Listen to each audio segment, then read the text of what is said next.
পড়ে না আইলে লোক রে।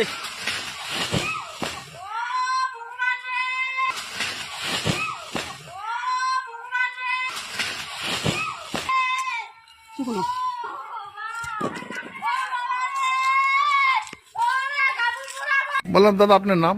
আমার নাম তুষারকান্তি সরকার। বললাম যে মারা গেছে কে হয় আপনার? আমার কাকা কাকা হয়, কি নাম? চিত্তমোহন সরকার। বয়স কত?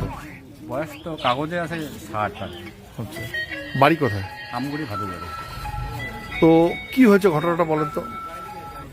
ঘটনার সময় তো আমি বাড়িতে ছিলাম, আমি যেটা শুনছি আর কি, হুম যে সুপারি গাছগুলো নিয়ে কেচাল ওদের, হুম ওগুলো বন্ধ করা ছিল। পাড়াপতি হিসেবে আমরা বন্ধ করেছিলাম যে দুই পার্টিকে পাড়াইতে হবে না। হুম তারপরে আমি তো বাড়িতে ছিলাম না। তারপরে ওরা নাকি তখন হুম ওরা দুই পার্টি সুপারি পাড়াইতে গিয়ে দুই পার্টির মধ্যে একটু দ্বন্দ্ব হয়। হুম দ্বন্দ্ব হওয়াতে ইনিও গাছে উঠেন, ওনারাও গাছে উঠে। হুম তারপর ঝগড়াঝাটি হয়, গাছ নাকি ঢিল ছিল ছুড়াছুড়ি হচ্ছে নাকি, ওটা তো বলতে পারলাম না, আমি তো দেখি নাই। হুম ওই তখনই গাছ ভেঙে মাটিতে পড়ে যায়। তারপরে আপনারা হাসপাতালে নিয়ে আসেন? মানে আমরা নিয়ে আসি, তারপরে হাসপাতালে ডাক্তার কি বললো? মৃত বলে ঘোষণা হয়। বললাম মানে মানে কি মানে কাদের বিরুদ্ধে কোনো অভিযোগ আছে? কারোর বিরুদ্ধে অভিযোগ আছে কোনো? ওনার কি অভিযোগ দিচ্ছেন ভাষ্যপ্রতিম রায়, হ্যাঁ, সোনাইকা রায় নামে। ওনারা কে?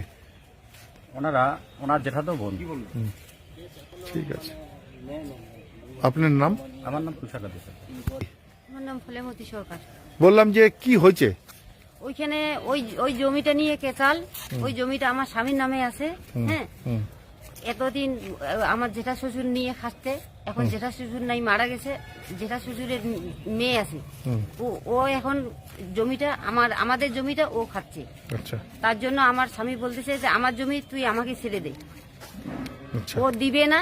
আজকে সকালবেলা সুপারি গাছ ওরা গাড়পেলে করে সুপারি গাছগুলো পাড়াচ্ছে, সুপারিগুলা। আচ্ছা। তখন আমার স্বামী যায় বলে যে সুপারিগুলো পাড়াচ্ছ কেন? হ্যাঁ। একটা মীমাংসা হোক, তারপরে কে পাই, হয় তুমি পাবা কি আমি পাবো, হুম এইভাবে বলতেছে। ওরা তাও কি করছে, জোর জবরদস্তি করে সুপারিগুলো পাড়াচ্ছে। পাড়ার পরে তারপরে কি করছে, আমার স্বামী বলছে সে যে তোমরাও পাড়াচ্ছ তাহলে আমিও পাড়াই। ও ও সুপারি গাছে উঠছে, তখন ওই যে পাথর দিয়ে ঢেল মারছে। আমার স্বামী না, ওই যে সনকা রায় আর ভাষ্যপ্রতিম রায়।